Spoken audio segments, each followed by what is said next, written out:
is going on, guys? Hope everyone had a great 4th of July.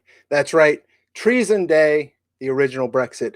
But we skipped a week. I was on vacation in Florida, good old Tampa Bay, who's about to get pounded with hurricane, tropical storm. But either way, we are back. We got some great news tonight. We are going to bring the guest panelist. We have a special guest panelist tonight, too, by the way. No stranger to the channel, great friend. But Brian McClay from that YouTube channel, Tales from the Flip Side. Think I've heard of it before. Brian, how's it going? Thank you, brother. I'm super stoked to be here. Appreciate it. Listen, we always say at Tales from the Flip Side that Brian and Simple Man and what you've done over here has really pushed us to do what we do. So I'm cool to come over here anytime I get a chance. Yes. It's like we always say in college football, home and home. So we're always sharing Exactly. Flip Side and here. Everyone from Flip Side's welcome over here anytime. But we also have the original cast. With us is Dan from Dank Comics. He also has his YouTube channel, Dank Comics. Make sure you guys check that out. What's going on, Dan? What's up? I got my apple juice. I'm ready to make some frenemies tonight. Let's do this. Then also coming up next on the panel, we have Blue Green Artifacts himself. Make sure you check him out on Instagram. He's also on Tales from the Flip Side, so make sure you check him out there. Tony Fix. What's going on? What's happening? It's good to see you. Yeah, check me out on my Instagram feed, on the spec list, and my kids' soccer practice every Tuesday and Wednesday at 6 o'clock. He's getting good. Opening boxing from Whatnot. That's yes. what I'm gonna be doing. You can also check Tony out on buying, and make sure you check him out selling on Whatnot recently. Also coming up next, we have Indie Spotlight Series himself, Andy Tomberlin. What's up? Glad to be here. Sons in 4. Sons in 4. Starting tonight again. And Andy's going to say it at the end of this live stream, I'll tell you right now. But when this live stream's over, make sure you head over to where, Andy? Keep It Thorough, Indie Spotlight Series show. Don't miss it. I didn't want to take it off from you. Thank you, brother. And then rounding up the panel, we have the producer and another YouTuber himself, Comic Man Andy. You can also find him on Whatnot. Andy, or as I like to call him now, El Beardo Jefe. What's going on, buddy? Dude, we are doing it a big style tonight. We're packing some books. We're hanging out with you guys, and we got some epic topics tonight that I'm excited to go over, man. Yeah, we have some great topics. Before we get into that, I want to welcome people coming into the chat right now. Thank you so much, Dave Barrow. Everyone knows I'm horrible with names. We got Mark the Cutty Shark. So we have people from around the globe joining into the chat, which is always great to see. And we're not going to waste time. We're getting into some great topics. And the first one we'll talk about is exclusive variants. One thing we've seen about exclusive variants, you see them all the time. We've produced some ourselves at Simple Man's Comics with the 616 Comics. Had a website at one time, exclusivevariants.com. But what we want to talk about is print runs within exclusive variants. The good, the bad, what are people's thoughts? Whether we have some people saying, hey, we're not going to give the print runs. We have some people saying, hey, this is just limited to 1,000 copies, when we know if you do anything with exclusive variants, that is not true. It's the minimum order for some of those is much larger than 1,000. And then we want to get people's thoughts. We want to get your thoughts. We want to get people in the chat's thoughts. And we're going to kick this off right now. I'm going to start with Andy Tomberlin. Andy, what are your thoughts on exclusive variants, print runs, good, bad? Where do you sit on all this? I think it depends on what you're doing it for. I think from the collector side, who gives a shit? It doesn't really matter. I think if you're looking at it from a spec side, that puts a little different twist on it, because there are speculators out there that aren't going to buy it if it's more than 1,000 print run, and that's just being honest. Do you think the price point ties into it too, though? Like, if the cost of the book, if you don't know what the print run is, to reach into your wallet, or hey, I don't mind it being a little bit more expensive because they say it's 1,000 copies, but truly it's 3,000. Yeah, that definitely plays a part. But I think the biggest thing for me is just the transparency of it. Like, I want to know whether I'm a collector or a speculator what I have in my hand, how rare or not rare it is. When you talk about some of these indie publishers, I mean, you get into print runs of 100. So indie you do micro print runs, which is a great thing. If they're not divulging that, you go into one of those thinking you're going to be 100, 200, 300, and next thing you know, it's a 3,000 print run. I think that's where you put a bad taste in people's mouth in general.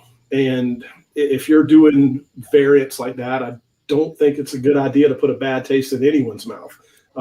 So trying to kind of cater to everybody would be my thing, but I know you can't do that. I know that some of these people have reasons for doing what they're doing.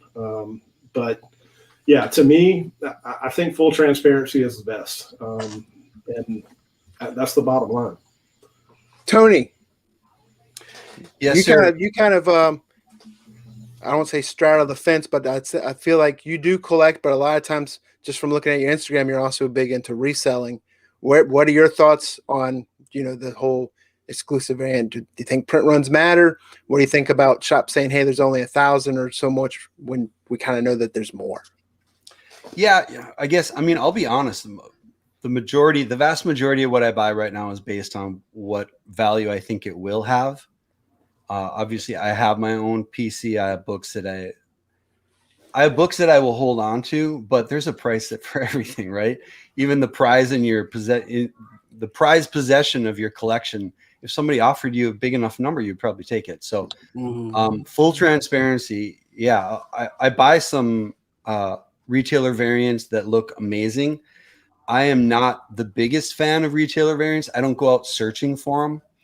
But honestly, before I answer that question, I'd like to ask you a question, Brian, because out of everybody in this panel, you probably have the most experience actually putting out retailer variants. And I think it's something, this print run side of it, I think that's a part most collectors know. The only thing they know about it is what the retailers tell them, right? $450 for this one, $1,500 for this one. So for a Marvel variant, typically, I know we end up seeing like the regular trade dress and then maybe a sketch version and then a virgin version. What kind of print runs do people, regardless of what we see from the retailers, what kind of print runs do you have to have? How many are they actually making? So yeah, I was going to go kind of bring it up at the end of this topic, but I'll go through it right now. So Marvel for trade dress, the minimum print run you can have for a trade dress is 3,000. You can't do any less than 3,000, and then the minimum for virgin is 1,000. Right? Are you forced to do a virgin with the 3,000 trade dress, or can you just do 3,000 trade dress? Yeah. Okay. Now, what I don't remember is I think you have to do the trade dress before. You can't just do 1,000 virgin. You have to do the trade dress and the virgin. Okay. I might be wrong on that if it's changed or how I remember it, but I believe that is so.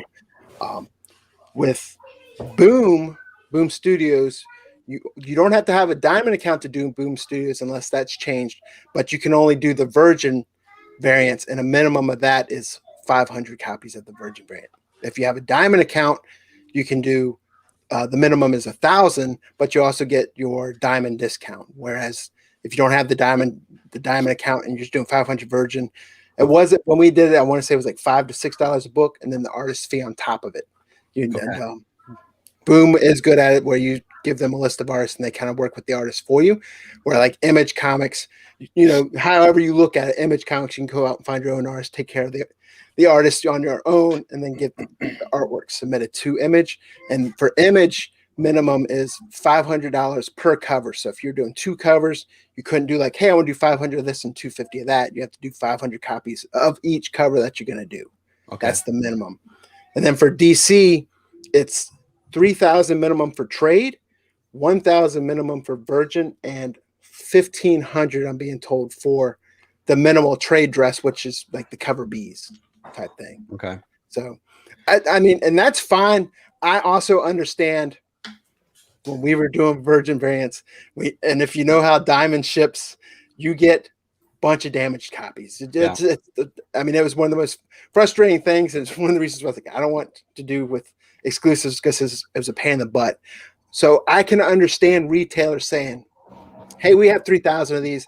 we're only going to sell, 2,000, 2,500, whatever it might be, because we know we're going to get 50% damages and it's just a pain in the butt. But I also feel like just be transparent. Hey, this 3,000, we're selling 1,000. And then this is what we're doing. 2,000 is going to be giveaways or leftover for damages copies. But, right. And but I also understand each business.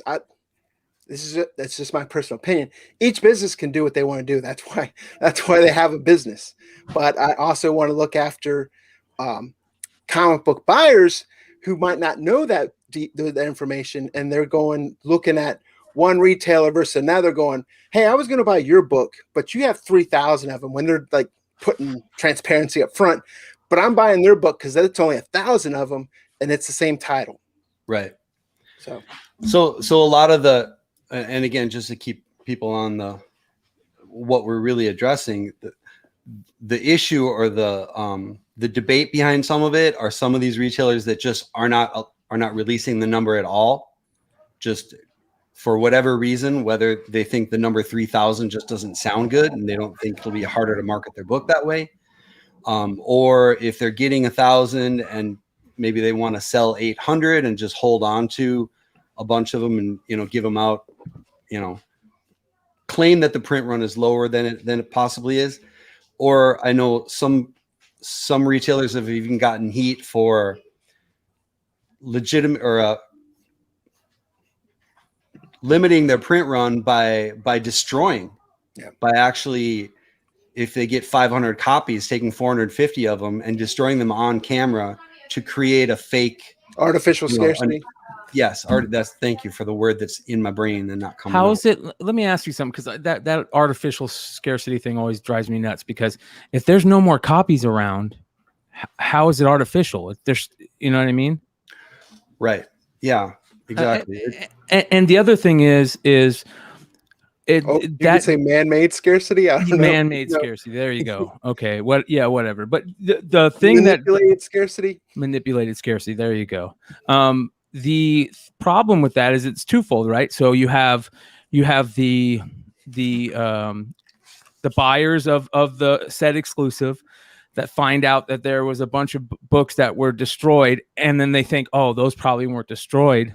They're hanging on to them, right? So they think that the retailer is screwing them, and then it's sad because they do think that, right? So like, even if a retailer is being honest and destroying those books, or tell me if I'm wrong here. I believe sometimes they'll just like tear off the covers and give books away for people to read, like no longer being mint.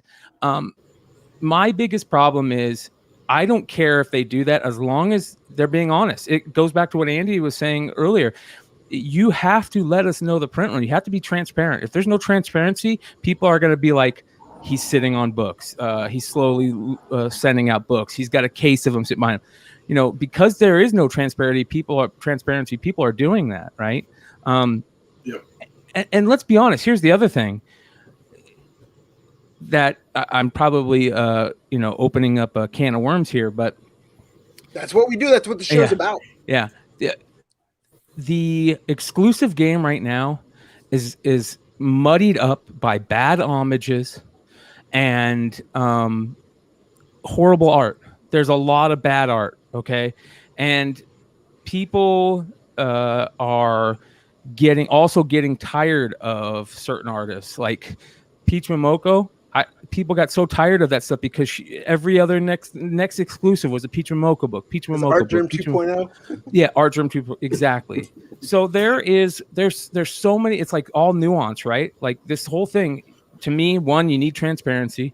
Two, I'm so tired of the exclusive game homaging every cover all the time. Come up with some original stuff. I want to see original stuff. I get it, homages are cool, but 9 out of 10 times it's not. So that's one of my big things. And also, don't wear out an artist. I don't want to see an artist put out garbage work because they're overworked. Some artists can get away with that, but some artists can't. And some of their product is really watered down. Matina just traces. Yes. Yeah. Right. Well, some shout out good to tracing. Artem. Yeah, shout out to Art Germ for recently calling a tracer out. But yeah, that's my thing is that if you could be transparent about it and key number one, put out good books, and then collectors will just collect them. Screw the. I get it. I'm a big part of the spec community. I mean, that's what Flipside is. It's a spec channel, and but at some point, these exclusives, in my opinion, are getting very close to ruining a big part of the hobby. What Sad. about you, Dan? Well, I think yeah, with all this funny business, it risks sort of a collapse in pricing too, and actually, I've been hearing a lot of people talking about a cover A movement. You know, just a bunch of people that are just tired of all of it, and they're only getting cover A's now. It's like there's a lot of YouTubers too that are talking about that because they're just kind of sick of all of this. And also, when it comes to this really fishy stuff, man, we just need like one billionaire comic book collector to just sue everybody. You know, it's like if somebody could just sue everyone, CGC included. I mean, everyone, just sue everyone. You know, like Sue is such a '90s word. You got to get with the now. It's called cancel now. Yeah. no. I mean, but that's our litigiousness in our culture is actually it's protected a lot of us, protected a lot of consumers, and you need a rich person that can afford these lawyers to make these cases. And unfortunately, I think most of us are not rich, so they're just like doing whatever they want unless we class action them or. Also, the fact that basically anybody at this point can make their own exclusive, right? Yeah, anybody. And the other thing is now you start bringing up the ratio variant game, like the amount of money that now you're getting 3,000 copies, which means you're getting every one of those ratio variants for 3,000 copies. And are they doing the exclusives to do the exclusive, or is that such a big part of it now, the ratio variant thing? Because I'll be honest, man, we were talking earlier about the 3,000 and 4,000 print run that you need with Marvel and DC. That's a lot of cheese. That is a lot of money to be putting down. You know, when you're dropping 15 to 20 grand on a exclusive variant, and then you've got 3,000 copies to sell, you've got to figure out ways to sell it. So one of the big things that's driving me nuts now is you got exclusive retailers or comic retailers who are partnering up with other exclusives who are saying they only have 1,000 copies when the person they partnered up with has 1,000 copies, and so does the person they partnered up with. They have 1,000 copies. So that's another transparency issue, right? Yeah, they just say 3,000 shared between these stores. Yeah. It's a bummer, man. It's a bummer but all good things come to an end, right? Yeah, but Alberto Jefe. Oh man, So, haven't heard your thoughts. There's a couple of ways to think about this a little bit. Now I'll think about this by sharing what I want. While I share this, I want to hear from everybody watching, comment down below how you guys feel about store variants and how they play with the market and what it does to you in your weekly or monthly collecting and how you're able to cope or not cope with it, because it's a real challenge. And I want to look at this. I want to share how I am and how I collect a little bit so I can bring some understanding on how I feel about this. I'm like 33% reader, 33% collector, and 33% speculator, like all kind of rounded out. And it's thanks to a lot of the OG guys here and the OG guys in the YouTube community and way back in the Google Hangout days and way back before even then, that speculation side of things with CBSI when it first started up, that I speculate heavily to build the value of my collection. I want to buy my books as low as possible so that while I sit on them and I enjoy them, I know that I'm getting them for the best bargain possible. Therefore, print runs have always been a litmus test for me. Litmus test for me. You're good. As to whether or not, whether or not, like, if somebody tells me it's X print run and they want $30 for it, that's like, okay, I feel like that's kind of fair. But now that there's no print run numbers for some places and they want $60 for a book, how do I know that I couldn't have gotten that for $30 if somebody told me it was a 3,000 print run or something like that? Now, thanks to the information that you guys have been sharing, that a lot of the community has been sharing with the base minimum numbers, I can still kind of get that litmus test a little bit. But who's to say that on the other side of the coin, that some of these people aren't buying 6,000 copies or creating 6,000 copies, damaging 25% of them and still ending up whatever, you know what I mean? They're bumping their numbers up even high and then say, well, hey, people automatically thought I got 3,000 because that's what Marvel or DC needs, but I've got 6. I'm not saying people are out there doing that, but there is that question out there as well. It's that gray area. So I'm steering clear of a lot of mainstream variants except for my indie books. My favorite indie stuff from IDW, from Boom, from a lot of other places where I can feel comfortable knowing that what I'm spending, I can kind of gauge whether I'm buying high or I'm kind of buying low. So that's where I'm at with that. Because when, I'll be honest with you, when some of these places said, okay, I'm done announcing my print numbers, I stopped buying books immediately from them. And I've not gone back. And I'm not looking at going back. Not interested unless they're sharing print numbers because, and I'm not gonna throw them under the bus or be rude to them or anything. I'm just gonna choose not to do business with them. And I'm sure there are plenty of other people that feel the same way.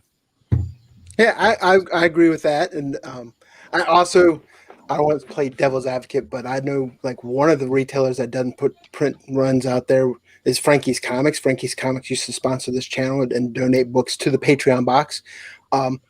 I also think some of what he did, I can tell you from me knowing Kevin at Frankie's, nothing he does is nefarious in intent. It's not to manipulate market or anything like that.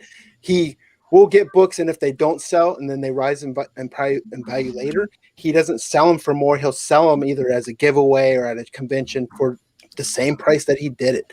And I think part of the reason why he stopped doing print runs is some of his books, he got on that run where a lot of his books were selling out instantly and people were complaining. You got the other side of the coin where they complaining like, hey, everyone should be able to get one, right?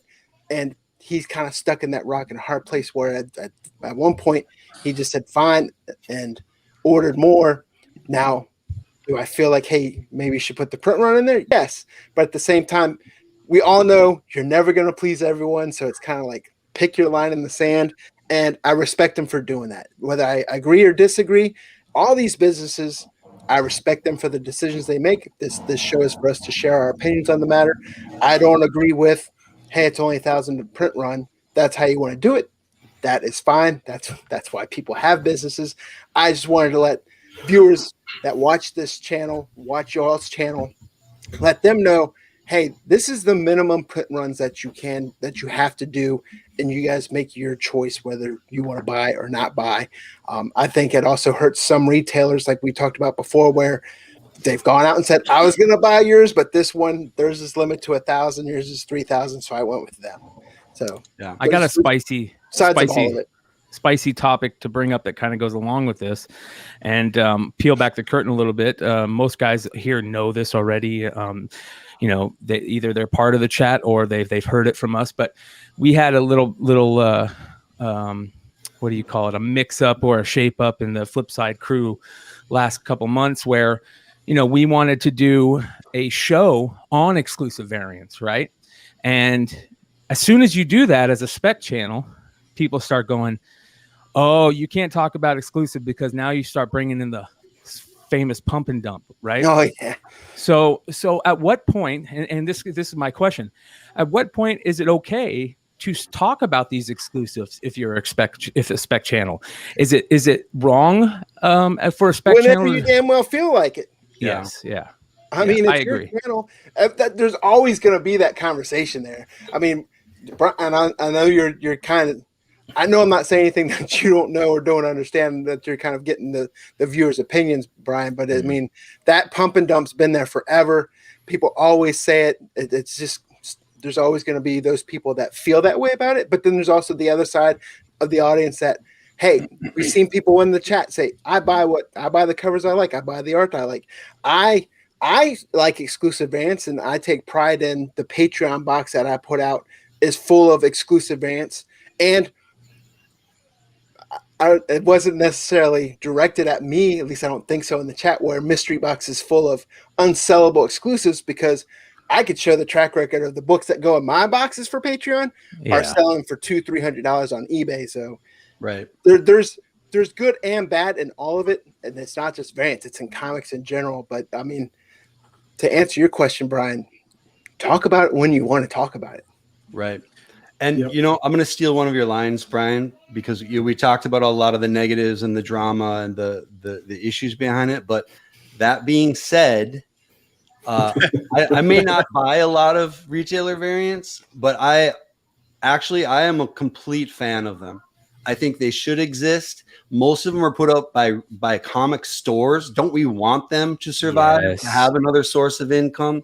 And Whether these it's artists. online or whether it's a brick and mortar, they give more work to artists. They're kind of like the minor leagues for art. Yeah. A lot of times. It's the comic book art farm team. Yeah, exactly. And not every minor league game is very good. They're not. But people pay for the tickets, and every once in a while you get that superstar, that cover that showed up on a retailer variant that people don't even mention that it's a retailer variant anymore. They just chase it. Well, if you look at most of the artists that have just been on fire the last couple of months, right? Most of them got their start in exclusives. Peach, Rose Besh, didn't Rose Cal Besh do an New. exclusive? Yeah. Look John at Ryan Gallagher. Brown. Yep. Yeah, I mean, Gallagher. they're it's and you know what's funny? You said the minor leagues of it. I'm totally cool with that. As a matter of fact, if that's all it is, I think that the exclusive game is a positive. If we can find more, because that's exactly what's happening with a lot of this stuff. I mean, don't get me wrong; it's watered down by a lot of big names, and I shouldn't say watered down. It's a full room with a lot of big names. Saturated, yeah. But there are a lot of up and comers that we would have never heard about if there wasn't an exclusive to get them on. That's a good point. Yeah, it's kind of like a different mediums. Yeah, it's like a Kickstarter. Support what you like. Yeah. Same premise. And if there are sellers that are pulling shady stuff, karma, man, it'll come back. They'll have a backlog. They'll not, they'll get out of the game.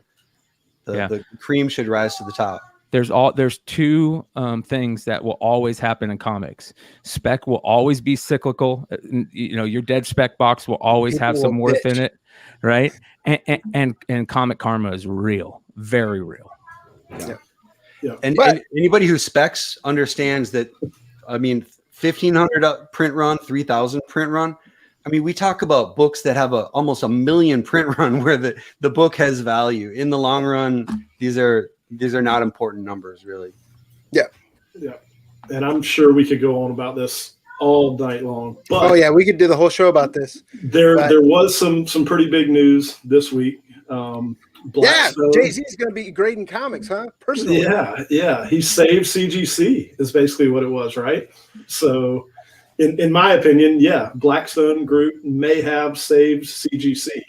Or did we see a little bit of a decline in CGC because they knew this was happening? They knew that there were big changes coming. It's hard to say right now, but I think this can only help them as they were about to lose the death grip that they had on the grading industry, because CBCS is like they were gaining momentum. I mean, you look at a bunch of diehard CGC graders, they were moving over to CBCS, quick turnaround times, you get your books to market faster. But I think you lose 20% on that market too. As of now, but isn't that changing a little bit too? I don't know, man. I don't know. I'll be honest. The other night, somebody showed me the Mr. Mobius Fantastic Four book and the CGC 9.8 compared to CBCS 9.8, and it's literally like 50% or more value on some of those sales, which is crazy. Now, some of the higher books. Yeah. Some of the higher books, like you don't. I don't think there's that big of a gap, but some of those books there is a large gap, and the question is, do you flip them fast enough just to get them out the door, or are you willing to wait those long times for that CGC label? Yeah, I agree with that 100%. Well, what are you doing, also Andy? Comes to, if you want to flip them to get out the door, you gotta be willing to pay for that upper tier. There's a lot of times people are like, "Hey, I'm just doing regular grading or not fast pass or anything like that," but then they sit there and they're like, "Turnaround times suck," which they do suck. But if you're that urgent to get them to market, if you're not doing on-site grading, then you kind of want to do the expedited tier. Now, I also stand the frustration if you pay for the expedited tier and they're not meeting those business rules that they put out of, hey, you pay this tier, you get 2 to 3 day turnaround or whatever it may be, and they're not following that, then yes, definitely have room to complain. Yeah. I'll be honest. I was moving to the CBCS side. I really like the new case. I think that's a game. That was a game changer right there. Yeah, I haven't submitted to CGC in 4 years. No. Not like I submit all the time, but past once right before they switched to they went away from the Rivet label is when I started submitting mostly to CBCS. Yeah, I mean turnaround time was huge for me, and then when CBCS comes out with a new case it's comparable. You know, it's a great case compared to what they had. It's a light years better ahead of that flimsy crap. So, yeah, I was heading that way anyway. But I mean, what do you guys think, Tony? What's your opinion on the whole deal, man? The takeover for CGC, I think, is going to be nothing but a positive. In fact, I think the backlog that CGC has had and the bad press they've had, I think it does benefit CBCS. If CBCS can be a little bit closer to CGC, it just helps everybody. Twice as many books can get graded at any point in time. It's, you know, the more people using CBCS, the less books go to CGC. Like they're going to build off of each other. But having an actual company, actual real investors get into CGC, I mean, you're talking the processes and the systems that they have in place they have to be tightened up, because those investors are going to want to maximize their dollars. They're going to want to maximize their efficiencies. They're not going to, if they walk into a warehouse and there's just boxes everywhere and, oh yeah, no, we'll get to these. Yeah, that's not going to fly with an actual investment group. So they're going to really tighten those screws, which will be good for the company. They're going to expand, hopefully in a way that doesn't, you know, dilute their product, and we end up with more pubic hairs showing up. I think one of the good things that is to come is what we don't have right now, that what some of these investors that took over might bring to that collector and that grading guarantee, right? So, you know, they bought the parent companies, but we deal more with comics. So they had the paper money guarantee, the certified guarantee company, classic collectible services, you know, so there's cards involved in there. But I also wonder, what else are they going to grade? Or, sneakers. Sneakers. I don't know. I don't want to say CDs, that's kind of old, but, you know, stuff that we aren't even thinking of right now that they might bring that's, you know, within that culture and collectible and nostalgia that they're going to bring into that market. Yeah, They're going to grade NFTs. I think we're going to see some stupid prices on VHS tapes in the next 2 years. Yeah, like things that just make our mind explode from those blockbuster laser discs, bankruptcy sales that they would have, or it's going to be nuts. Yep. The number that caught my eye the most was how much they valued CGC at. Did you see that? $500 million. $500 million is what they valued CGC at. Did they count all the books in the building at the time? Had to be. I mean, that's insane though when you think about it, to value that company at that much. Is that just the comic grading side or the whole umbrella company? It's got to be the whole. It's got to be the whole thing. Got to be the whole thing. Yeah. But still, even at that, I mean, that's unreal. The only thing I think is going to happen is obviously we're going to see prices continue to go up, and I think Andy, Alberto, is that what we're calling them so we don't mix up? Yeah, Alberto Hefe. So Hefe, I think it might have been you that was talking the other day about, you know, that we're going to see prices go up, but they've already gone up. They already went up, right? And it was somebody talking about that. I can't remember. I apologize if it wasn't you, but no matter what, prices are going to go up. But is the company going to be better? And more importantly, can we get some satellite branches? Can we get some places, a couple places we can send our books to get graded across the country? I'm sure that would help. their turnaround times, Oh right? yeah, they need a West Coast arm. They absolutely need a West Coast arm. And don't put all our eggs in one basket. Yeah. I am still very mixed on this. I will buy CBCS slabs because I feel like I can get better deals on those and CPR them over to CGC. And there's I've got a box load of CBCS books that I've gotten for steals, but I'm primarily a CGC collector. And I'll tell you why. CBCS still has not fixed the number one problem that me and many, many other people in the collecting community have with CBCS. Their font is atrocious, and there's nothing to really make it stand out on the label. I literally just put that in the chat. Oh, it's like 21 Topps baseball. I love their new cases. Terrible. I love their shield, their hollow shield that they have on there that looks great, but their font is, I just can't get over the font. And I look at a CGC case and that grade number slams, like it's straight slaps. Like, yeah, I know what's going on when I look at a CGC slab. CBCS slab, I look at it, and from a distance, I got to squint, and I was like, where's my reading glasses? I mean, what's going on here with this? And then when you look at, case in point, go look up Something is Killing the Children #1, CBCS 9.8. There's an entire giant string of very legible, like hard to read font all the way across the top. That's when they fix that, I'm going to be regularly sending books to CBCS because they fixed a lot of other stuff. You guys are right. I like their turn times. I like their signature verification process. But I think Blackstone acquiring CGC is nothing but good things. And we look at CGC versus CBCS versus, these things. I think the collecting community has vastly under, not anticipated, but we're all underthinking this. I think it's got nothing but growth for everybody. We've got nothing but room to grow. Constantly, because the collecting community just continues to build and build and build and build, and we're seeing we're not even riding ups and downs anymore. We're riding up, then we're riding another up, then we're riding another up. The last 5 years that I've been buying heavily for my personal collection, it's just been ups and ups and ups, and eventually there might be a slight correction or whatever anybody else wants to call it. But there's still going to be that massive memory that we talk about with individual books, like price memory. There's going to be market memory here that we're not giving enough credit to CGC and CBCS. They've got nothing but room to grow, in my opinion.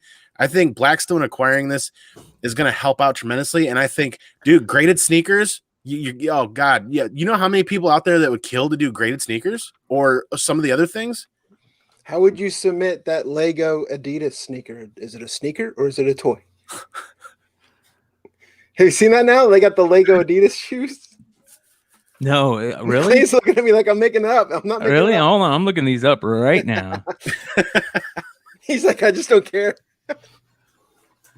Gotta look at these things. Oh wow, yeah. Can you wear them? No, they're just like, and you can build it. They have directions where you can build it as a left sneaker or right sneaker, so they get you buying two. God, it's so funny. I'm of a different opinion. You live over by the cutting edge of trend on the West Coast there, Dan. What's the next thing that's going to get graded? What should we be buying at flea markets? I'm in New York, actually. I'm a New Yorker. He's on the West Coast of New York. Yeah. Oh, I'm sorry. That's cool. But I actually think, so for one, I believe a CBCS 9.8 is better than a CGC 9.8. First of all, like I think they're a little stricter on grading, so like I actually have more faith in their grades because CGC's been wildly inconsistent, and there's been a lot of reports about that, and their quality control is outrageous, right? And I know you guys think, or some whatever, right? People think it's a good thing, or whatever, but I think we're underestimating how bad acquisitions can get too, because they could be looking at. Because I'm actually thinking what they're looking at is we want to be the grading company that grades sneakers. Right, and they're gonna focus on sneakers more than comics because there's much more sneaker heads, there's much more Funko heads, way more other heads than comic heads, right? And we're gonna be left in the dust because they're gonna make way more money off these other groups because they're all about the money, right? Let's get real, right? It's not about their love of comics, and I don't know if Jay-Z actually has anything to do with this because I know everyone's using Jay-Z's name. I know he's like the company and all that, but I don't know if Jay-Z was like, I want comic book grading. You know, he's just the name that made the headline stick out. Yeah, so everyone's bringing him up, but I feel like CGC is gonna go like MySpace, honestly, in my opinion. I think like they were the player, they were Kleenex, but Coke bought vitamin water, and then it went down and then just they lost all its valuation. They bought it for $4 billion, just like Disney bought Star Wars for $4 billion. And what did Disney do to Star Wars? You know what I mean? Like we're you know, we want it to be positive because we have all these valuable slabs and all that. Like, yeah, we have a bias to hope that it's going to be great. But when I think about business and what these kind of companies really do, and they're looking at, oh, they own they are the market leader of the blah, blah, blah. And they want to, like, in my opinion, I think they're going to want to expand, focus on sneakers more than comics, other things more than comics, because there's going to be more money there. And we're going to be left in the dust. And CBCS seems to really care about a little more about quality control, at least from what I'm hearing from a lot of people. What are you grading? Well, it's an amazing fantasy number. I don't care. There's some Jordans. Grade these. Yeah, I mean, I think that's what's coming. I think we're being optimistic. But that is an interesting take. I will say that. Makes you think. I want to see what happens when CBCS's numbers start to get pumped up and where their quality control is at when they reach CGC's numbers. Free grader notes on everything. QR code, so everyone has access to free graders notes. For now. Yeah, but they didn't have to be. Why wasn't this, you know, they didn't have to be asked or like yelled at to do that. They CGC had free stuff back in the day too. You want to know what CBCS can do right now that can really give them a fast start in this, jump to get better in CGC right now? They can start grading at cons, because I know CGC is not going to be doing that. CBCS starts showing up at these cons and starts grading at the cons. That will help them immensely. CGC is not going to do cons anymore? Well, they haven't announced that they're doing it anymore. They haven't announced Baltimore. They're usually always at Baltimore, right? Yeah. So I think comic collecting. Well, we're at Baltimore, and it's always our buddies are like first in line to submit, or like waiting to catch flights, and they're like, "Oh, my books are ready." Yep. In the past, I've heard that hasn't CGC demanded that CBCS not be invited? I've heard of that, where CBCS will show up at the con city, but they're actually in a hotel like across the street. CGC won't allow them in the building. Yeah, it also makes you wonder with Blackstone, with Jay-Z, some of these other names, what other maybe CGC exclusive talent they might bring to that brand, rather than, I don't know if like Dan said, I don't know if it'll be comic related, but I don't think I think we're gonna get left in the, because we are not the biggest collectors out there. Like, and there's more money to be had in sneakers, frankly, hats, like all that other stuff. And yeah, I think per item those faster, those are bigger items, cheaper. But are there any sneakers that have a print run of 400,000 copies? Like they're very. It's a big market, and they're big dollar. There are big dollar transactions going on. But to have in our hobby, how many books have higher than a 30,000 print run every single month? I mean, it's significant. It's not book publishing, but it's significant. But if you're a business person, right, checking a shoe to grade it, takes 2 seconds, right? Great. Per period of time, you're gonna make more money than these comics. And those comics, they're not making that money, that resale money. They're just doing the service, right? And it takes forever. It costs this much. A sneaker, bam, bam, bam. Oh, and you can do 1 million of those. They don't care about. I mean, business people don't care about us. So think about what Lewis has to say here about the Funko. Don't be naive. Yeah, don't be naive. I mean, look at as technology continues to expand and certain apps allow the convenience that they are to move pops. I was watching one app where I'm seeing Funko Pops go for hundreds of dollars ungraded. Think about what those would go graded. I mean, wow, that's actually a scary thing to think about too. Doesn't AFA grade Funko Pops? Do they? I think so. It's just, if they don't, the fact that we're asking that question, if they can mainstream it, then people are like, "Oh yeah, that place grades them." I think CGC wants to be that company, though. They're trying to be that. I think Blackstone is going to push them. I mean, this is all speculation, of course, but I think that's what they're gonna do. A company like Blackstone's gonna push them to be the How leader about- of all grading. How about this, as quote unquote devil's advocate or however you want to put it? Is this good to know? Is this a good thing? Because now we're seeing that people who have big money to invest want to invest it in our hobby. Is that? Yeah. I mean, that's collectible market, man. You just can't hide from it right now. Yeah. Oh, Yeah. It's not a collectible market anymore. It's alternate investment. yeah. And think about the I said Joe Montana. It's a different. think about the cross-platform aspects of so-and-so has this pop collection that they have, and then they just decide, well, hey, I want matching CGC comics of these pop characters as well. And then you start matching collections, bringing cross collectors into comic books, where that's where I feel like this has some avenues of growth that we might not even necessarily be looking or thinking about just yet. But I like what everybody else is bringing to the table on this, because there's a lot of questions that need to be answered. In But- the end, we're at their mercy, though. I mean, we don't, we want our stuff graded. We're going to send it in. We might get to choose whether it's CBCS or CGC, but if as a seller, if I'm going to maximize my return on investment from a lot of books, I'm going to be selling them. And Brian's right there. I think there still is a premium on CGC. It really depends on the book, though. If there's only, say if you're selling on eBay, if there's only 3 copies, you could, if you have a CBCS copy, you could match the price of the CGC sellers. You're just going to be the third one to sell. You know what I mean? For now. But if there's 80 copies, that's a difference. Yeah, for now. Yeah. Well, the funny thing to me on all this is, if you guys remember when CGC first came out the gate, they were like, everybody was saying, I mean, not CGC, CBCS. When CBCS first came out the gate, everybody was saying they're a better company. They have better grading standards. We all need to start sending to CBCS. So they hit that plastic supply issue. And they dropped the ball. Like they're the reason. So it's their own fault. We have to see something from them that is extra to get them over that hump. And I still haven't seen that what Beckett brought in addition to what CBCS already had.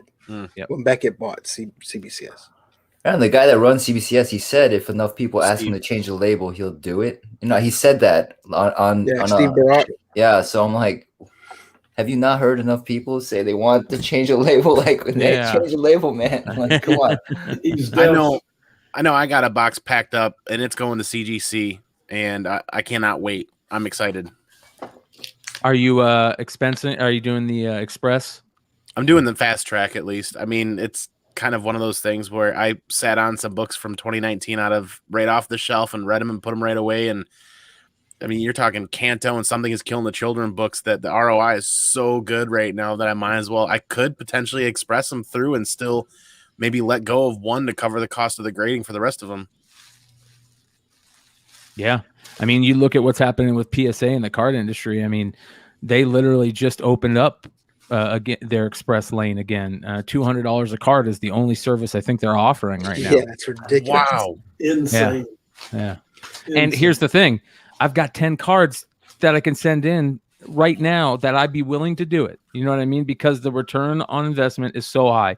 You can send in a card that is worth $1,500 raw, and it comes back a high grade, and you're tripling your money. That's a lot of money. Yeah, Brian 1 and 2. I know both of you are big into cards. I don't know, Andy, if you guys are, but that's a good question, because I know PSA was the king of the mountain for a long time, but haven't there been other contenders that have built up and basically equalized that value? I mean, they didn't have a great. They tried. When they started. Yeah. They tried. Beckett's probably still, but they still trail. For a little bit of time, Beckett was above. Like people wanted a Beckett 10 better than a PSA 10, because they same thing back in the day with CBCS, where you held CBCS to greater. Like Dan, as you were saying, a CBCS 9.8. Even today, with experienced collectors, you hand somebody a CBCS 9.8, CGC 9.8, and if they're taking it for their PC, they're taking the CBCS book because they have a better idea. They have a better feeling that the grading is better on that one, right?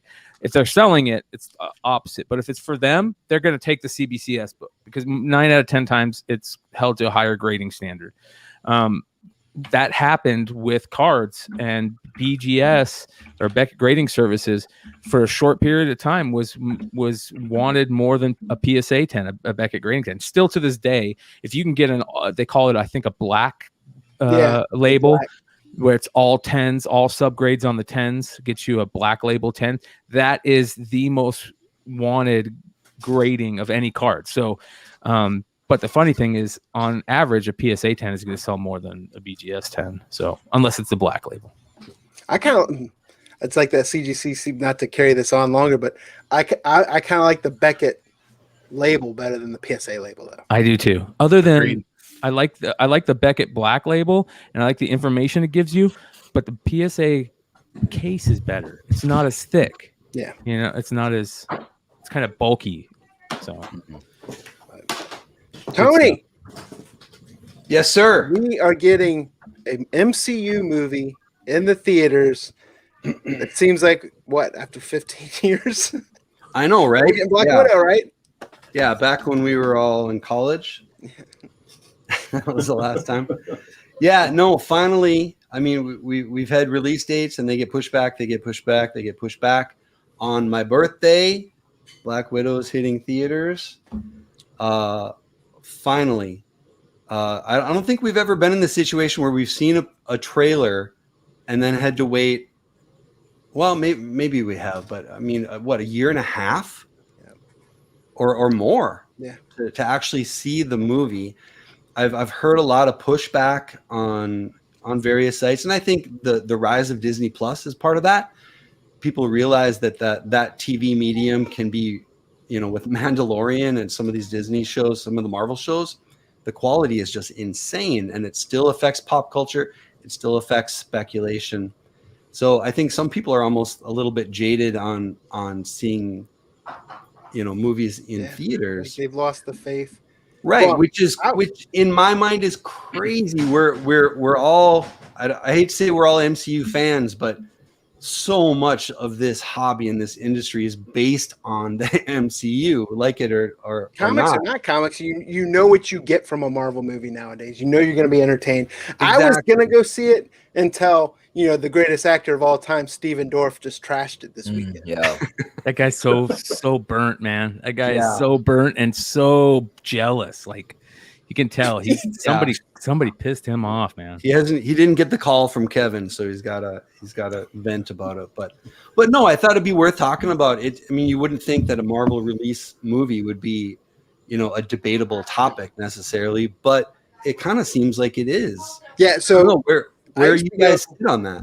every time a Marvel movie premiered, I would go back when it first started to the midnight premiere because they wouldn't show it any earlier than that. Now they started showing them at one time as early as 7.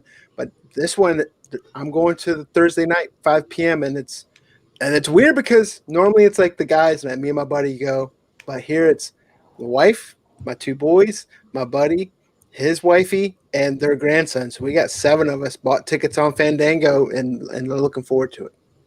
Yeah, that's awesome. Dan, what are your plans for the movie? Are you excited for this? Or are you kind of jaded? Where are you? I actually kind of I stopped. I used to watch every single comic book movie until Daredevil, and then I was like, I'm not gonna watch every one of these movies anymore. But that was a long time ago, man. I know. The But I movie was or watching TV show? the movie. Okay. I was like, oh, these can be really bad. Like before, I was kind of like, anyway, and that's before MCU and all that. Yeah. But I have been saying, once we start seeing the movies fail or not do as like, I'm wondering if they peaked, and like Westerns kind of like, I don't know, maybe not, but I wonder if they fail after Iron Man 3. We're good. No, but I think they cured death. They undid death and they introduced time travel. I think they've so destabilized their universes and they've like condensed 50 years of comic book history into 10 years of cinema, right? I'm a little concerned they kind of like went too far. And I mean, but look, I got this. I bought this back in the day. I bought this off the shelves, right? Nice. So whatever. But and I'm wondering, like, if these movies start not doing as well, will it trigger, because the rise in prices is from the movies.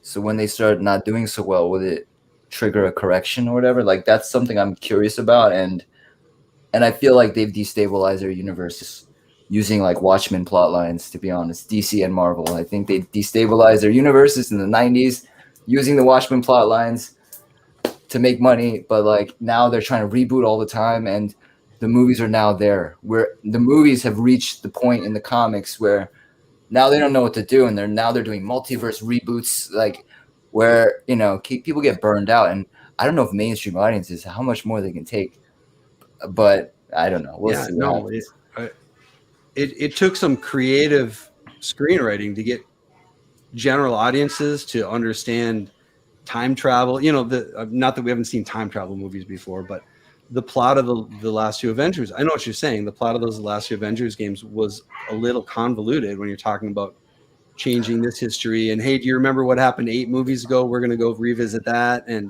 but stay with us and make it exciting. So yeah, I hear you. But when you remove the stake of death, because you basically you undo the stake of death, you have unconsciously like brought down the stakes of everything. And have they really done that? I think they did do that because that was called Wonder Woman with time travel, killing half the universe, bringing it all back, and with time travel, there's enough that you can always bring anyone back from the dead. Do you think Black Widow's coming back? Because I don't. I think she's done. I think she's dead. But she could. She could. I mean, like Gamora's back, right? I thought she was supposed to be dead. I mean, in the event, the first film, you're like, oh, she's dead, but she's back, right? With time travel, you can just get Black Widow earlier in time travel. Yeah, just like they did with Gamora. I mean, it's like, well, you can always tell more stories based on the story, where the story in the timeline you're telling, right? Because they're telling new stories with Black Widow by basing it, in the timeline when she's alive. So that's a Star Wars thing that Star Wars does super well. I mean, how many of comic fans, especially comic fans that we know, argue over, oh, that's not canon in Star Wars because he died. I don't care. You can tell 1,000 stories of Obi-Wan when he was with Anakin, right? Because it doesn't matter if he's dead already in the future. You tell more stories. Well, I think they did this in Star Trek with the Star Trek franchise, because in Khan, they cure death at the end of the film, and so like no one cares about them. I mean, it's just like you cured death. I don't know if people realize they cured death at the end of that film. Death of Superman was the beginning of this, because before that, characters stayed dead. But after Death of Superman made so much money, characters wouldn't stay dead, and now that is the greatest stake in all drama is death. Yeah. When you remove that stake, it has an effect. It unconsciously where you just don't take the world as seriously as you used to. And what's more comics than people Resurrection? But that's since Superman. That's since 92. Pre-92, it wasn't always like that. Bucky was dead. Dan, you know what, man? You hit it on the head, because look at that recent X Factor book that came out. Every single one of us that read that book was like, this ain't happening. There's no way they're killing off Wanda. Especially after what just happened, and we're gonna see her. This is stupid. So you're exactly right. We never look at death as the final anymore. It's lost its luster. Just like cuss words have lost their luster that they used to have, right? Because we see it all the time. It doesn't matter anymore. Kids, man, not to my kids. Yeah, not to your kids. And the mainstream audiences, they've barely seen this. Like we're gonna feed it to them. I don't know how they're gonna take it, to be honest. Like, because it's so different compared to other movies in general. Brian, what are you going to do for the movie, McClay? You're going to see it in theaters? You're going to wait? What are you going to do? I'm going to wait to see it. I'm really bad about that. I've quit doing that thing where I watch the movies right away. I stay up on all the stuff, obviously, because I have to. I mean, I stay up on, and I'm all about spoilers and stuff, and I'll go back and watch them. But I tell you this, every single Marvel MCU TV show that's come out lately, I watch when they premiere, 100%, because of the ease of access and stuff like that. But I think here's what I love about the MCU. I think the MCU is the golden goose, right? It is in Kevin Feige we trust. That guy has not done wrong yet. He has still continued to tell great stories in a way where it's not. I mean, we look at Marvel. We go, all right, there's a good chance this is going to be good. DC movie comes out, half of us are going, that's going to be shit. You know what I mean? So like, we have a feeling about Marvel movies. Now, the other thing is, I love how Marvel sets up the movies and the MCU stuff in the comics. Now, a lot of people hate it. Oh, look at now we're getting Kang, books and comics and all this stuff because we're going to see Kang here shortly. No, that's what we need, because you guys are exactly right where you're talking earlier that a lot of these people do not read comics that watch these movies. We had a show on Flipside Saturday night. It's the guys that usually host. I had to come in and hang out for a while because the guys weren't around. And one of the guys on there, he calls himself a comic book noob, but we bring him on the show to talk about Marvel MCU stuff because he's just super into the movie universe and the TV universe, like big time. And a lot of people, I would say that there's more people into comic movies than there's probably double the amount of people into comic movies than there is to people into comics. Yes. Yeah, you're probably right. It's the Cliff Notes. Yes, exactly. And here's the other thing. Thank God for Marvel and sticking at least somewhat strong to the original storylines, whereas DC just goes in and F's it all up. But Marvel, they stick to some of those storylines. You look at, are we going to talk about Loki? We're going to get into Loki, right? I'll save some of the Loki stuff if we're going to get into Loki. Yeah, let's talk about Loki now. We're kind of pushing it a little bit.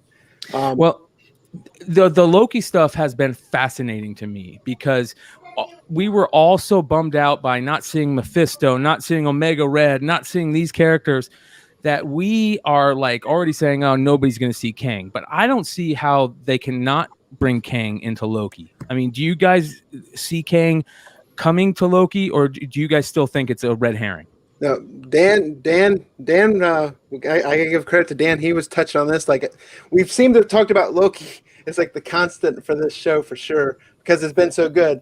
But Dan was talking, I want to say 3 episodes ago. You mentioned that, hey, the timekeepers are fake, and you think it's all Kang. It's Kang, yeah. I agree 100% with you, Dan. From jump. King, he conquered the multiverse actually, and the sacred timeline is Kang's timeline, and it's his control of the multiverse. I know there's like a lot of other plot ideas about Kang and what he can do and all that, but that might be too complicated for the mainstream. I think that's easier to comprehend that someone created one timeline, and the multiverse is the natural state of things. I got one for you. I think Kang. I think there's a good chance that Kang's not going to show up as the bad guy. He's going to show up as the good guy, because I really think that, where they ended up last episode, that timeline is that limbo timeline, right? That was in Avengers Forever. And I think Kang's going to show up in that Sphinx or whatever and be like, hey, let me get you out of here. We need to stop this, because he's got to stop another version of himself, i.e. Mortis, whatever. I don't see Kang necessarily being introduced as a bad guy.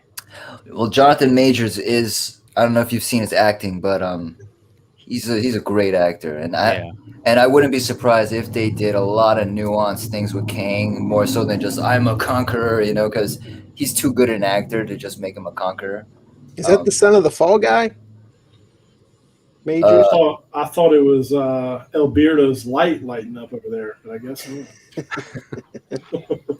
Yeah, he's in Lovecraft Country. I don't know if you've seen that show, but that show is wild. Like, it's like a comic book. It's very much like a comic book. Did you say the other actress was in it also? The security guard lady was in that? Yeah, she's in Lovecraft Country too. Yep. What's her name?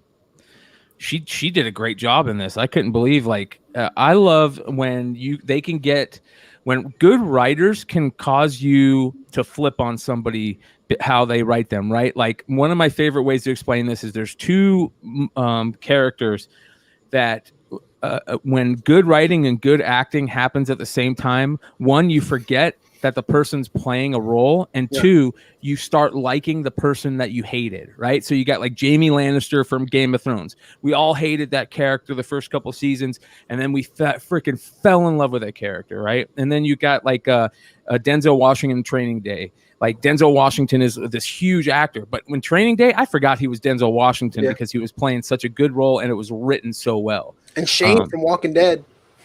Yes. Ooh, yeah.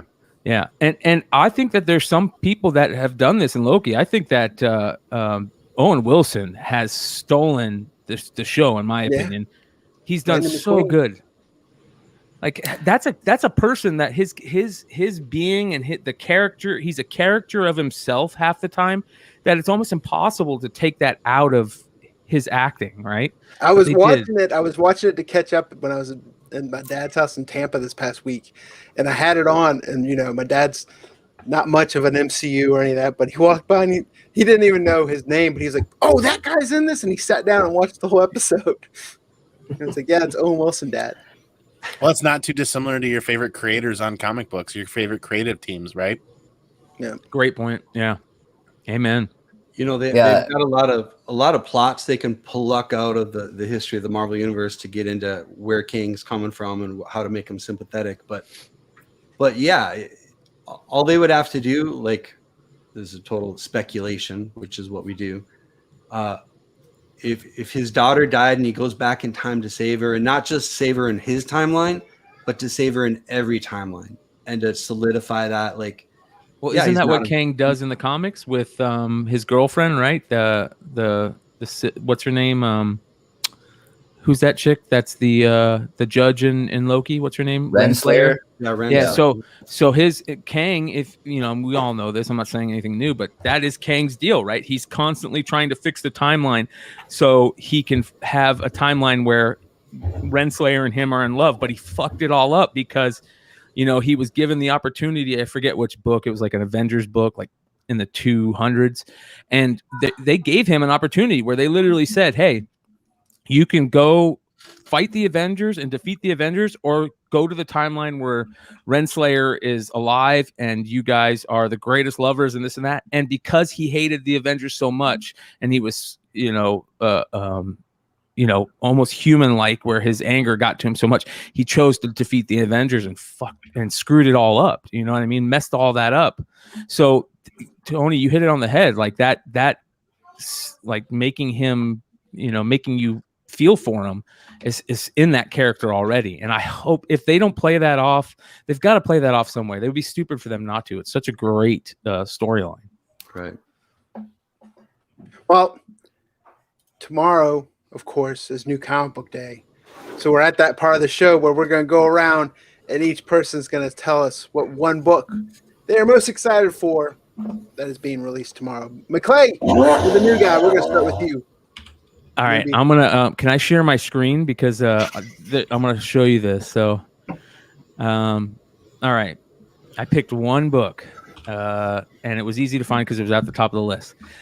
Do you guys remember the original Ant run, the Mario Gully run with those great some with great J. Scott Campbell covers, all that stuff? Mm-hmm. So that run never got finished, and they're doing. It looks like they're bringing. This is the first issue since that original run, and they're continuing on that storyline.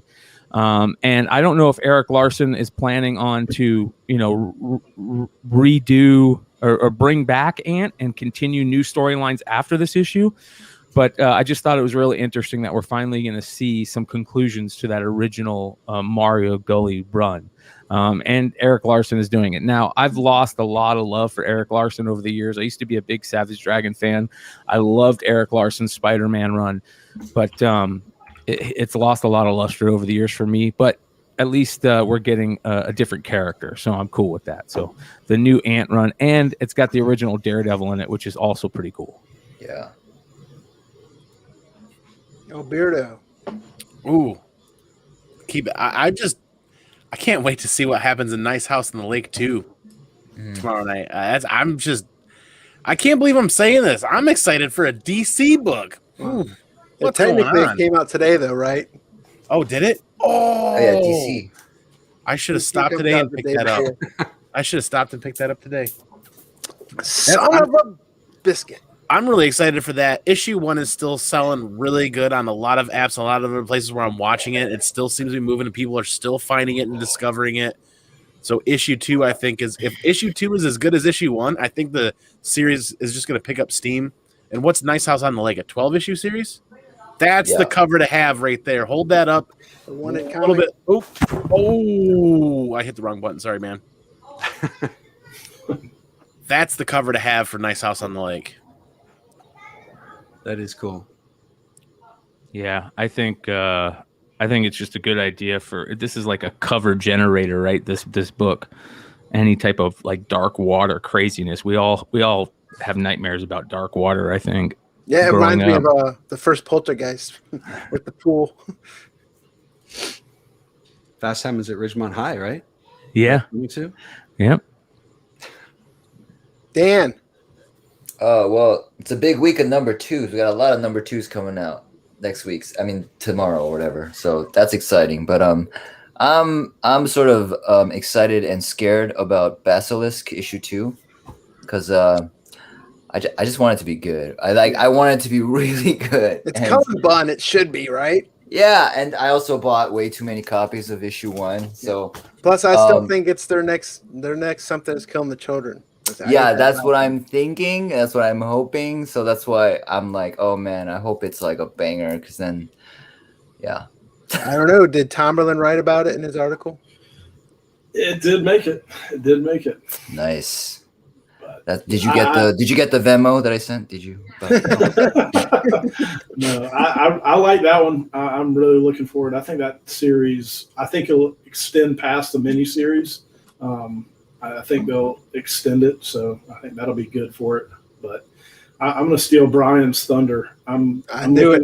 Everyone should have the same pick. There's only one book. Yeah, picking up tomorrow. I don't know. Y'all are missing it. He-Man. I mean, it's got to be He-Man. Like, come on, all day, every day. Revelation, the prequel, man. We're getting that Netflix series. Yes, sir. And there's been a lot of great books. There's a lot of store exclusives. And just like with Brian showed that one, the Wanted Comics has that freaking awesome Dave Wilkins variant, man, that matches that Skeletor variant. Yeah, but they could have helped Dave out just a little bit there by not putting the trade dress right in front of Skeletor's face. Like, come on. I know. But it's great to see Dave Wilkins have now covers for 1 through 5, I believe. So that's nice. Yeah. I think Kevin Smith is also like an underrated writer sometimes. Oh yeah. Yeah. So it's good His to see Daredevil him. run was one of the better ones. I love that Daredevil. That Daredevil run caused me to read Daredevil from 1 to like 80 something until Brewbreaker like got into his run, and all because of that original 8-issue Kevin Smith I think run. Yeah. Yeah. So, good stuff. Even his Green Arrow stuff was good. Yeah. I also think his Daredevil run, brought the writer to the forefront for a little while. Like it triggered the whole renaissance of Marvel too, and Joe Quesada taking over, and that was part of that. Joe Quesada's going to be at Baltimore Comic-Con. Ooh, hey, is everybody here going to be at Baltimore? Nice, nice. Andy, you guys listen. If you guys aren't going to make it, I'll say this right now: anybody that's watching that's close to Baltimore and that's able to make it, you should try and make it. There's going to be a lot of us that are going to make it this year. It's my first year going. Better East Coast Comic Cons for sure. Yeah. If I can catch a flight cheap enough, I might go for a day or two. But I want because you and the missus to ride on that little Vespa like in Dumb and Dumber cross country. Like it's just. I don't want to miss Baltimore this year, and I told Brian that I would never miss Baltimore every year here on out. But every single convention is now scheduled between like the end of September and the middle of December right now. There's like only so far my budget can stretch, and I'm not gonna C2E2 is almost in my backyard. Motor City Comic Con is in my backyard. I've got no excuses for missing those two. Wow. Well, I hear you. I'll say this. Some of these guys already know this, but the Flipside crew rented out a banquet hall at one of the hotels there. So we're now I have to go. Yeah. So now we're really Brookshire, or what used to be the Brookshire. Yep. Oh yeah, Knows what I'm talking about. Yep. That's where we stayed last time. Yeah. I've heard stories about this place. I'm staying right next to the convention center in case it rains. Yeah. I'm on like the crossover bridge, but we didn't let Tony say his pick. I'm so sorry. Just one though, right? Go for it. We're not Okay, well, I'll keep my streak going. There's an X-Men 1 coming out, and nobody cares. That's Yeah, kind we of get an funny to X-Men me. 1 I every week. love X-Men. I love the mutants. That was my first comic that I was obsessed with as a kid. But I get it. It's everybody's a little jaded on them now. No, my number one right now, Boom Studios. I see their vision. I see what Ross Ritchie is trying to do. I see what they're doing with their properties. And there's a Boom number one coming out this week that no one is talking about. So as a seller, that's got my attention. The Mammo number one, which to be honest, I know very little about, but I don't even care. As Andy next to me would agree, the last number one that just came out, Eve, has been hot. Wind kind of flew under the radar, and now that's catching up. There's nothing they're putting out that they're not pitching hard. Good Luck was great. Studios. So as a seller, I'm gonna be paying attention to Mammo. Yeah, I got that on my pull list. Any Star Wars people look at that Star Wars Adventures book? And I don't know if you saw that. I don't know if these. I'll share my screen again so you guys can see. But I don't know if these are new characters that are coming out. But it looks interesting. This character right here looks really interesting. I like his character design, and it says that you meet a group of new outlaws. So that could be interesting because the only place where villains matter in comics, spec wise, is Star Wars, right? So yeah, I think the little rat guy is the new one. Okay. Yeah. The guy in the back came out in High Republic Adventures, I think. Yeah. Okay. Okay. He's a badass though. Yeah, he looks badass. That's for sure. I'm telling you, IDW Star Wars, Way better. especially their High Republic Adventures. I like both. Don't get me wrong. I've kept both of them on my pull list. Yeah. So I don't need to say my pick. I agree with Andy Tomlin. I'm super excited about Master Universe Revelation. We also supposedly get the first appearance of Was that a barking spider? Did you just kill a barking spider? Yeah. Somebody did. It was what my son would call the magic bullfrog. Yeah. My dad, my dad growing up, that was a good one. My dad would act like he would shoot them, and he would call them barking spiders. That was wait. Oh, that's great. So we've gone over topics, we've gone over our picks. That just leads us for what, Andy? One more thing, right? Time for one more thing. Each person's going to go around and we're going to tell one more thing, whether it's what you got going on your channel, on your Instagram, anything you want to talk about. Dan, let's start with you with Dank Comics. What we got? All right. In the tradition of Doctor Strange, I'm going to actually do a meditation video, like a multiverse meditation video on how to access the multiverse and get energies from all over and fuse it into your life or whatever. And I'm going to dress like a Jedi, I think. And then I'm going to do an exercise video, high intensity exercise with the friendly neighbor who's going to help me out, do the exercises. And it's just about being healthy, not jacked, because they're all on steroids. So no one should try to get jacked like MCU heroes. Just health, 10 minutes. That's it. That's all you have to do. And I'm going to do weird videos. They're a little off, but use comic characters to bring them in. Yep, and that's on Dank Comics, right? That's where people can find you. Dank Comics on YouTube. Yeah. Alberto. Ooh, one more thing. Everybody watching this on the rewind, everybody live tonight, scroll right down to the description, head over to the Comic Man Andy YouTube channel, and enter the massive Road to 1,000 subscribers giveaway. And then while you're doing that, download the Whatnot app, follow me on Whatnot to get a second entry, and then there's a secret third entry. We're giving away a stack of slabs. That's going to be a good time. That's coming up down the line. But one question for you, Brian. As we round this out, we come to a close tonight. If the Norwegian Navy has do you know why the Norwegian Navy has barcodes on all of their battleships? We're already laughing. It's so when they go back to port, they can Scandinavian. I knew we had a dad joke coming there. That's a fun. Tony. Yeah. Yeah, no, usually we plug we plug what we're doing or what's going on. And I know this isn't normally a show about showing books, but I'm sorry. One more thing. I have to. My one more thing this week. I had a Whatnot sale, my very first one last Friday night, which went great. It was fun. It was try to interact with the chat and answer questions about getting started in selling. And one of the things I did was open up a CGC box. If you follow me on Instagram, you've already seen this, but and I don't mean to like trying to brag, but oh my God, this is blowing my mind this week. Brag it up. I am a guy who's never owned a book above a 9.8, right? I haven't submitted 1,000 and I don't go out and buy them. I had sent some books into the Kevin Eastman signing, some of the last Ronin #1s, the 1 in 10. And I got some good news this week. Baller. Nice. What? Baller. So never having owned a book above a 9.8, and I swear to God, Oh, I used up every ounce of my CGC karma for the next decade. Damn. I'm getting nothing back but 5s from here on out.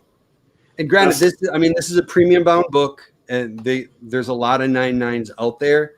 Out of the 70 plus covers that they did for last Ronin #1, though, there are less than 10 10s on the census. Yeah. And I didn't know what to do with myself. I read, yeah. wow. That's awesome. Tony making his own labels in that room over there, guys. Yeah. It's 10. Gotta be. Mint. Yeah. Gem. Yeah. The Billy That's Bob. good. All right, for now, one more thing. Definitely go over to Keep It Thorough next for the Indie Spotlight Series show. But also, Peter, who's not with us tonight, a little under the weather, he pointed out an action figure sale that was insane. If you haven't seen it, Google Sons in 4 custom action figure. And unreal. Sold for $7,000. So, yeah. At least you got the Denver fan also, right? Oh yeah, that made it. That made it When right it comes to fake watches. It says realistic blood too. So, Well, yeah. I got a question. Sons Where, of Phil. Andy? How is the Suns thing? Are you a Suns fan? Not living in Phoenix? Yeah. I told Mel when they were playing the Lakers, we were going back and forth, and I was like, "Suns are going to win it all. Suns are going to win it all." And then after Mullet Man destroyed the Denver guy, I was like, "Oh, this can't get any better right now." So, So we got a standing 100%. ovation at the next game. Yeah. Oh yeah. I'm Well, on your team, Brian. I'm on your team. I've been cheating throughout the night, going back and forth to Twitter to find out the score, and the Suns are up 63-52. So we're happy for that. I got two things. First of all, you brought up Peter. I thought you were going to steal my thunder, but not only go and get Andy to 1,000. Peter is also close to 1,000. So let's go over and hit Peter Renna's site up, get him to 1,000. And Tony, you talked about using up all your comic karma. There are some people in this community who can never use up all their comic karma. You're one of them, my friend. Peter is also another one of them. And my final thing is a bit of a rant. I'm usually one of the people that doesn't rant like this much. Usually I'm just on to the next one. It's not a big deal. But I am getting so darn tired of the people in this community who always have to say, "Oh, I saw that book first. I talked about that book first. I broke that spec." I'm tired of it, and I want to get to the point where the people who come up with the spec are no longer people who found it in a comic book. Let's give the writer some credit. Like, you didn't find the spec. You didn't find Stray Dogs. You didn't figure out where Stray Dogs was going to be the best book in the world. Tony Fleece did, and Trish Forstner did. So I'm getting to the point where I'm so tired of these people saying, "I saw this first, and they were on this show first, and then we found this spec first." Let's get over that. That's tiring. So that's my rant. Amen, brother.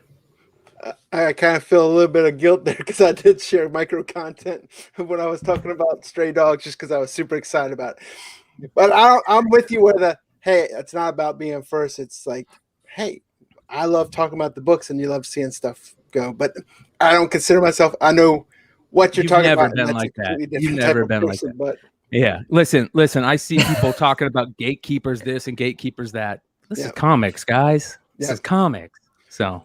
And it's always going to be there. But my one more thing is, if you guys haven't watched it yet and you have Amazon Prime, Christopher Pratt in the Tomorrow War, outstanding movie, perfect for 4th of July, takes you back to the old school Independence Day. I say old school. What was that, 96 now?